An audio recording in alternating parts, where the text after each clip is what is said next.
Good afternoon. For 4 News Now, I'm Rob King. Welcome to today's KXLY Plus Daily Rundown, where I take you through some of the top local headlines and give an inside look as to what the 4 News Now team is working on today. We're starting off today ahead of a special report. Robyn Nance is taking a look at Spokane Police's behavioral health unit that rides along with officers. So we're going to go ahead and bring Robyn in, and she's going to tell us a little bit about it. Robyn, how are you?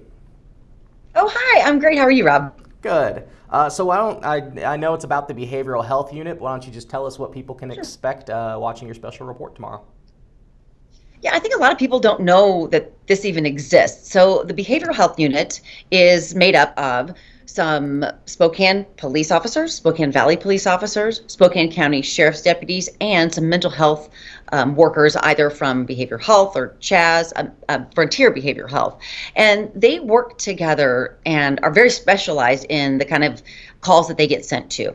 So it started about 3 years ago, and their unit is funded by some grants throughout the state. And basically, they are called to cases where there are people in mental health crisis, whether that be a mental health, some type of a breakdown, and or drugs are involved. But they specialize in these calls. They were called last year to almost 5,000 different calls. And the important thing to think about in all of this is, when a police officer is called out, they have to make some kind of reaction. They have to either, make an arrest, or then they, de-escalate the situation or something like that.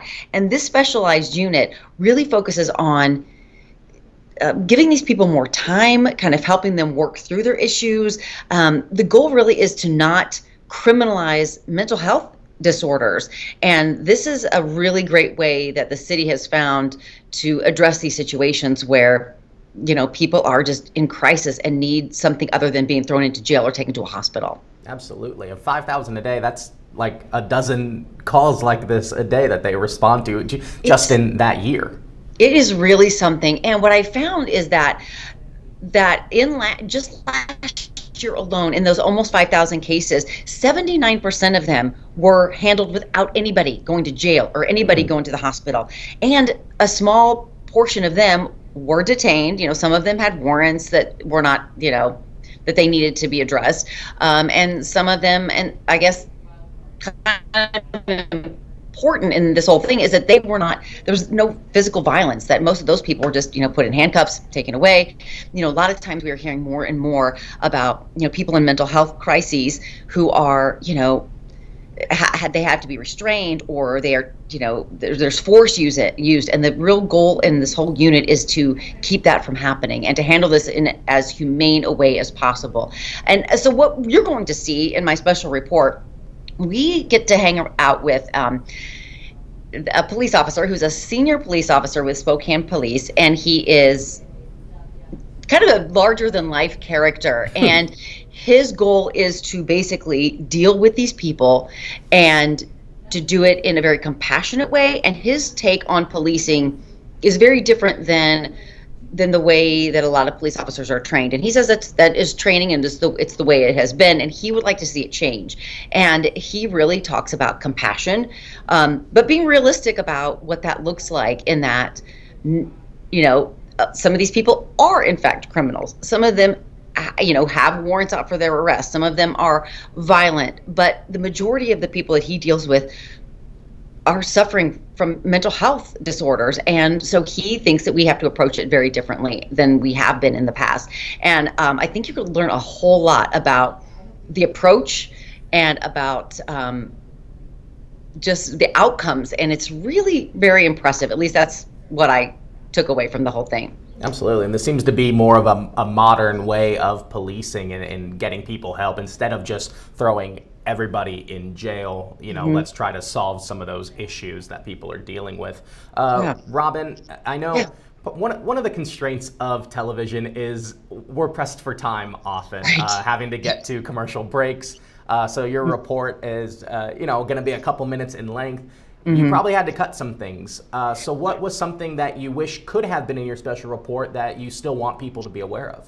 That's really important because so much of what we do is you have to just summarize and summarize and summarize because of time constraints. One of the things I wish I'd have been able to talk about was I asked this police officer, his name is Richie Plunkett. I asked him, what's the drawbacks in this and what's the hardest part of it? And there's a lot of hard parts in being a police officer, period. Sure. Much less than you deal with people in mental health crises. He says burnout, which it happens across the board, but that it's mentally exhausting to deal with people in crisis all the time. And you are not on your best behavior, but you are having to pull in all of these all this knowledge and all this when you have to keep calm and when you might be being attacked or the name calling and all kinds of things.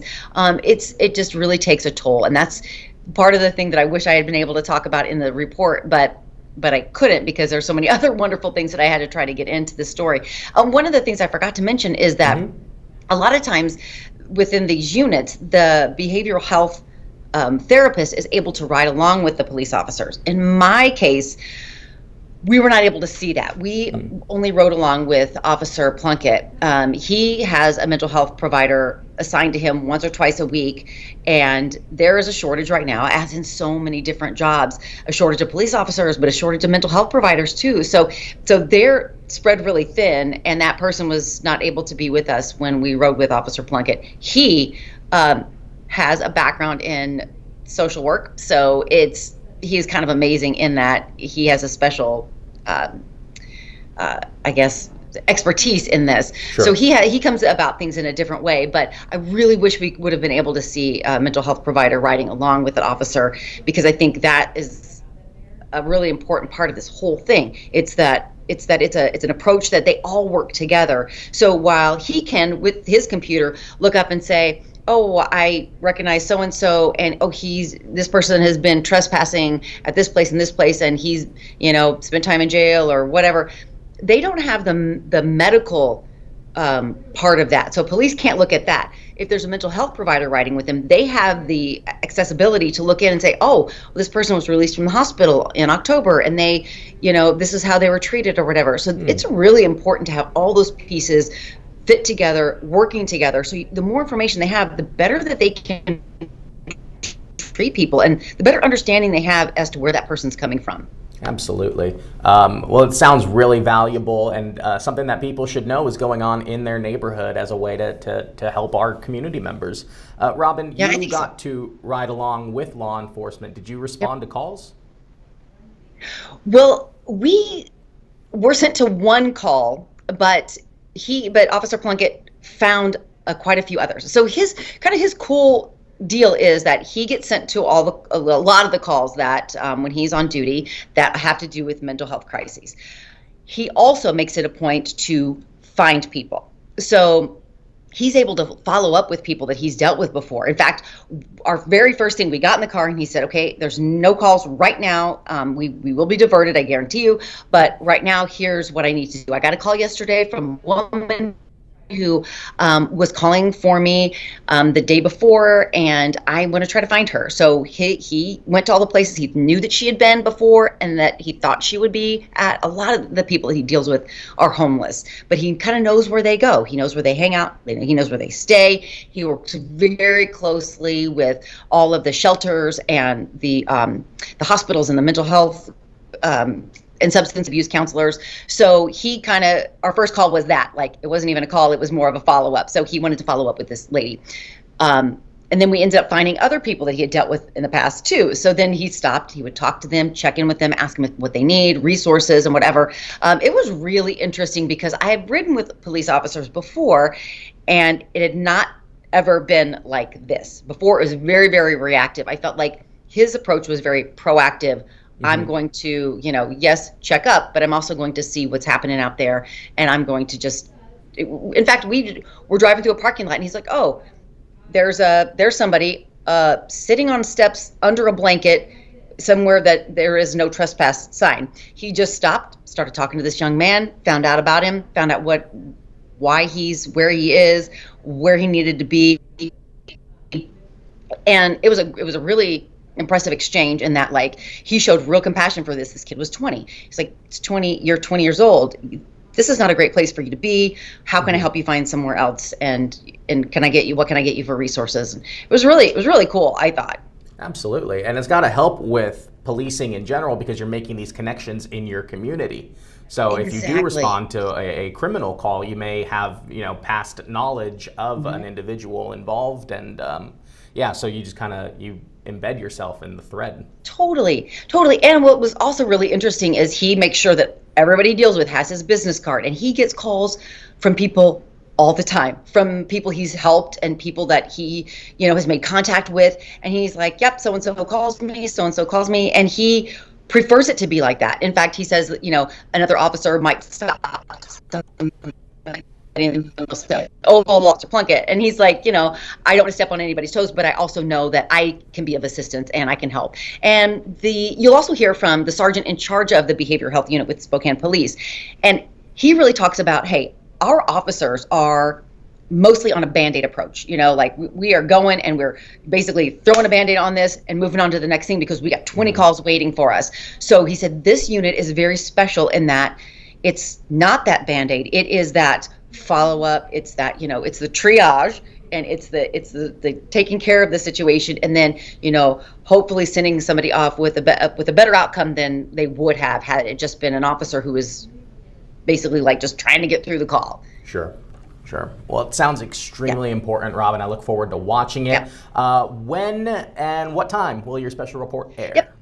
Tomorrow evening, so Thursday evening in the 6 o'clock newscast. Not exactly sure what time, but tune in for that, and I think you'll learn a lot. And feel free to, bring comments, and I'm sure people will have lots of thoughts and questions. Because there is also the question is, are we being too soft on crime by doing something like this? I hope. Well, it'll be interesting to hear what people say. So feel free. Robyn at KXLY.com is my email address. I'd love to hear your thoughts.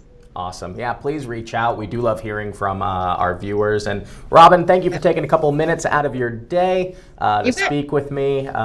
Just thank you. Appreciate your time. I'll see you later. See ya. And like Robyn said, you can watch her special report airing tomorrow night in 4 News Now at 6. It will also be up on our websites, KXLY.com, and you can watch it on the KXLY Plus app following its conclusion.